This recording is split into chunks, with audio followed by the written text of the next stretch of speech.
Welcome, ladies and gentlemen, to this edition of the 700 Club. I'm Pat Robertson. Welcome back. America's Catholic bishops will meet in Dallas in June to talk about the crisis that has rocked their church. It is a scandal that sent shockwaves from Boston to Rome, and it's a crisis that's been 40 years in the making. In today's CBN News Focus Report, Andrea Garrett brings us an in-depth look at the crisis, and she goes behind the headlines to show us the roots of the scandal. It's a scandal of sexual misconduct, child abuse, lies, and cover-up. Each new revelation in the Catholic Church scandal more shocking than the last. First, it was the arrests of former priests John Geoghegan and Paul Shanley, both accused of molesting minors while assigned to Boston area churches.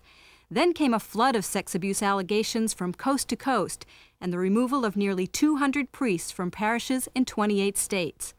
Compounding the abuse problem is the pattern of cover-up by the Church. Predator priests were routinely moved from parish to parish, only to abuse again. Church leaders knew that some priests, like Geoghegan, molested minors for decades, but did little to stop them. Phil Saviano's story of abuse dates back to 1964, when he was just 11. He says everyone loved the new parish priest, Father David Holly, so when Holly showed a special interest in him, Phil thought he was a lucky kid. I just took it as a compliment, and I had no idea what I was getting into. It all started with innocent conversation and a few card tricks. One day the deck of cards had pornographic pictures on them. And of course that led to discussions about, well, what's going on in these pictures? Unfortunately, the discussions and the pornographic playing cards led to his exposing himself to us. And before we knew it, we were in a really bizarre, but also troubling situation with this priest. But next thing I knew, I had become almost like a, I don't want to say a playmate, but almost like a sexual, like a tool or like a slave for him. The abuse ended when Father Holly abruptly left the parish in 1965. Like Shanley and Geoghegan, David Holly was reassigned to churches all over the country until his arrest in 1992. Saviano's own research into Holly's history shows Holly began molesting early in his career. He was convicted in 1993 and is now serving a 275-year sentence in a New Mexico prison. Many Boston Catholics believe Cardinal Bernard Law knew about this kind of abuse as far back as 1985 when he first became a cardinal, but didn't remove the priests. They want him to resign.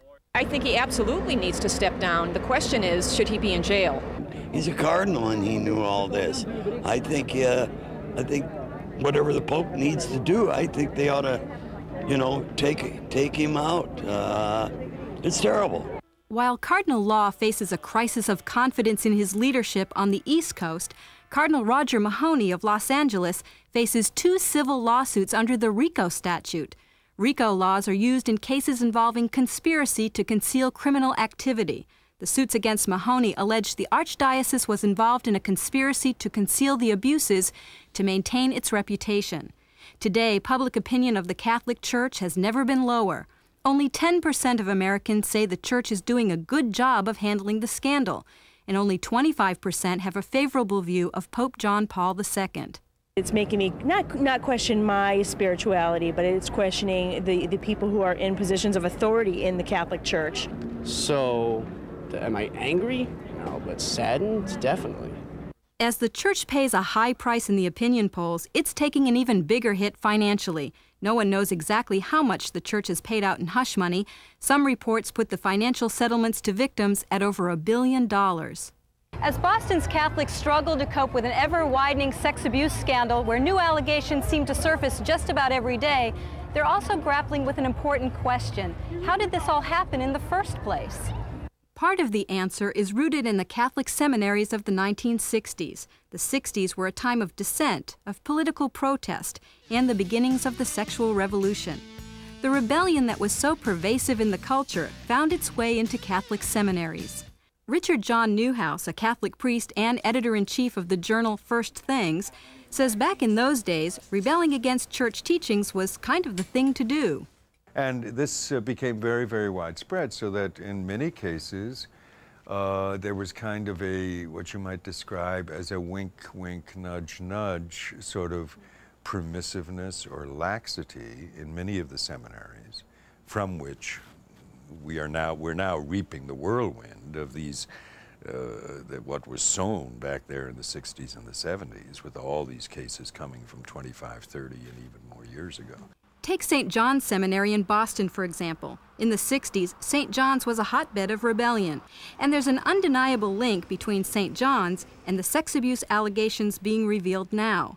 Records show that a disproportionate percentage of priests who have faced sex abuse charges in recent years graduated from St. John's between 1960 and 1968. 21 priests who graduated during those years have been accused of sexually abusing minors. This at a time when seminary enrollment was declining steadily, and the seminary graduated an average of only about 65 men per year.